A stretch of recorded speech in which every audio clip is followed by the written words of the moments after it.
Hey guys, welcome back to We Watch Movies. Today I'm going to be sharing with you the top 10 mistakes I made building my first home theater. So right now I'm actually in my basement home theater, which I just recently finished. So this was my second attempt at building a home theater. But a few years ago, directly above where I'm sitting now in my living room, I set out to create a home theater in a multi-purpose space. It doubles as a great room in the house and also as a living room. And I didn't really know what I was doing at the time. At the time, I thought I was doing an okay job, but now looking back, I've discovered that I actually made a lot of mistakes and I broke a lot of rules. So let's get right into it. So the first mistake I made was not putting the center channel in the center. As you can see, it's clearly offset. Now, this was not a mistake in that I was trying to get it centered and just failed. The problem is that there's actually a stud, a load-bearing stud right there in the middle of the wall, right where the speaker needed to go. And so I had to set the speaker off to the side. So I didn't really have a choice, but it's still not a good thing. Mistake number 2. When I painted the speaker grills to match the wall color, I used a brush and it looks terrible. As you can see, it got a lot of streak marks, a lot of splotchiness. It filled in a lot of the holes, which is a major no-no. The speaker grills, you want all of the holes to be completely free so that the sound can get through. What I now know is that when you paint speaker grills, you use spray cans. You don't roll on wall paint. So, lesson learned. So if you like this video and you're interested in more home theater related content, definitely subscribe and hit the like button. I appreciate it. Mistake number 3. I put the center channel and the mains way too high. The reality is that with the fireplace where it is, I didn't really have a choice. I could have lowered the mains and brought them down, but the center channel, I mean, it literally is up against the ceiling.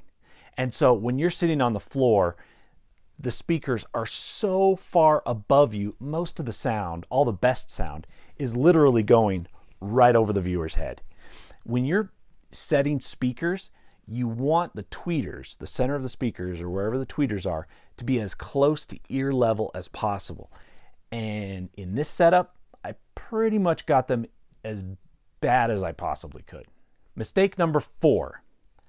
I made the soundstage really narrow. So as you'll see, the left channel and the right channel are just to the sides of the TV, and it's not a very big TV, which I'll get to in a minute. And so therefore, the soundstage is super narrow. So even when you get sound moving from across from channel to channel, you as the viewer don't get much sense of motion because they're so close together. The sound is, even when the sound transitions from one channel to the other, it's still coming basically from the same place. For a more immersive experience, you want to get the mains more spread out. Not too spread out, but definitely more spread out than what I did here. So mistake number 5. The TV is way too high. There is an entire subreddit called TV Too High, and it's all just pictures of people doing exactly what I did and mounting the TV above their fireplace or in some ridiculous place where it's clearly too high. Honestly, if I had it to do over again, I wouldn't even bother to put a TV in this room because with the fireplace there, it's just, it just doesn't work. Mistake number 6. I put the surround speakers in the ceiling. The surround speakers ideally should be at ear level coming from either the side or the rear.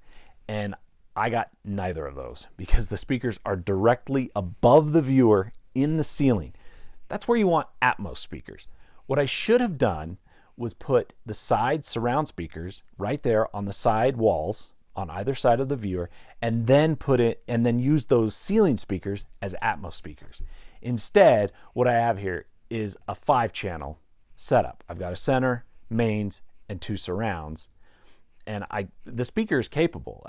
It's a 7-channel receiver, and so I could have done 5 channels on the bed layer and 2 Atmos channels. I just didn't know what I was doing, and so I ended up putting the side surround speakers in the ceiling. Mistake number 7. When I ran the HDMI cable in the wall from the receiver location up to the TV, I just ran an HDMI cable and I didn't put in any conduit. Meaning, if that HDMI cable ever fails or has to be upgraded, it will literally be almost impossible to replace because it's buried in the wall there and there's no way to remove it, pull it out, swap it, anything. It's stuck in there. What you want to do when you're running, especially HDMI cables, is you want to run conduit so that then there's a place to feed new cable, pull the cable out, and then feed new cable in. Mistake number 8. For this room and this distance from the viewing position, my TV is way too small. I think it's a 46-inch TV. And at that distance, you're squinting to see it. So not only is your head cocked way back because the TV is way too high, but you're squinting because the picture is so small. They say, well, you want to be careful and not get the TV too big. I would much rather err on the side of getting a TV too big than a TV too small. Now, as you'll notice, there's not really much room to work with. So it's not like I could really get a bigger TV anyways. But that goes back to my earlier point, which is I shouldn't have put a TV here in the first place. It just wasn't the right place for it. Mistake number 9. I didn't put in a subwoofer. So typically a basic system is 5.1, 5 speakers on the bed layer, and then a subwoofer. I didn't even do that. I have a 5.0, no sub. That means all of the frequencies are being driven to the speakers, which is kind of a no-no.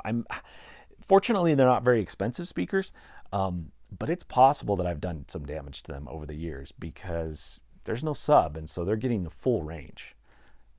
And it doesn't sound great. All right, mistake number 10.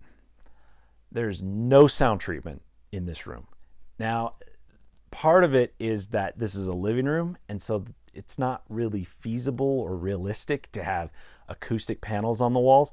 Some homes you might be able to get away with that. In my home, I would not be able to get away with putting acoustic panels in the living room. And so it's not really a mistake so much as just this is a situation that is less than ideal. And on top of that, on the left side is a massive glass window. So you know there's just tons of reflections that are coming off of that. And it's open on the backside. I'm surprised I'm getting any sound out of this thing at all. And it's just not great. The reality is that if I had to put a TV in this place, if I had it to do over again, this is heresy. And believe me, I am no fan of sound bars. But honestly, in this circumstance, it would make more sense to just use a sound bar. The sound bar would be lower. It would be close. It would at least be closer to getting to ear level. It'd still be up pretty high, but it would at least be closer than the center channel is now. And it would be significantly less money. You could get a sound bar and a subwoofer. I could have saved a ton of money, and it would have honestly sounded probably better than what I have now. So those are the 10 main mistakes that I've made. I'm sure there's others, and if you happen to notice any that I didn't pick up on, please mention them down in the comments. So lest you think I did it all completely wrong, there are actually 4 things that I can identify that I did right when I made this design. So the first thing I did right was I did put in-wall cabling. When the home was under construction, I came in and I ran cabling, the speaker cables, to the various locations. So all of the cabling is hidden. That was a good thing. Having wires exposed, it doesn't look great. And so aesthetically, it looks pretty good.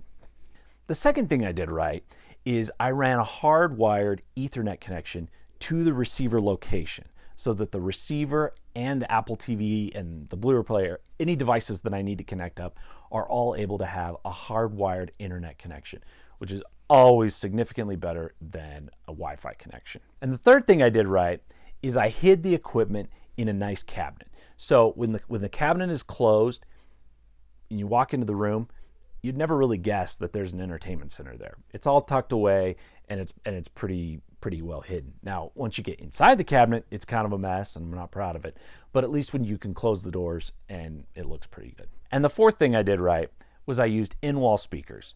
Now, performance-wise, maybe I took a hit by using in-wall speakers. However, because this is a living room, I knew I needed to have the lowest profile possible. And in-wall speakers are perfect, especially if you get grills on them that are properly painted.